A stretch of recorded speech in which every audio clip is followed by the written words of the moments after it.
महेंद्र बाहुबली। बाहुबली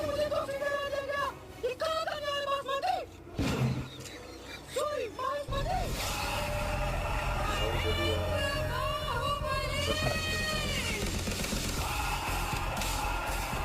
वास्तव में क्या हुआ था सेतुपति? दारू का दुकान दारू पीने वालों से भरा हुआ था। तभी आपके आने का समय हो गया था। तो मैंने देवसेना से कहा मेन गेट की जगह तभी मैंने देवसेना से कहा कि मेन गेट की जगह खिड़की से आए। तुम बताओ देवसेना, क्या हुआ था? दारू की दुकान में हम सब औरतों को एक तरफ बुलाया और वो हमारी पीठ को जा रहा था, इसलिए मैंने उसके नाखून काट दिए। गलत क्या देवसेना? औरतों के हाथ डालने वालों के नाखून नहीं काटते। सर काटते सर।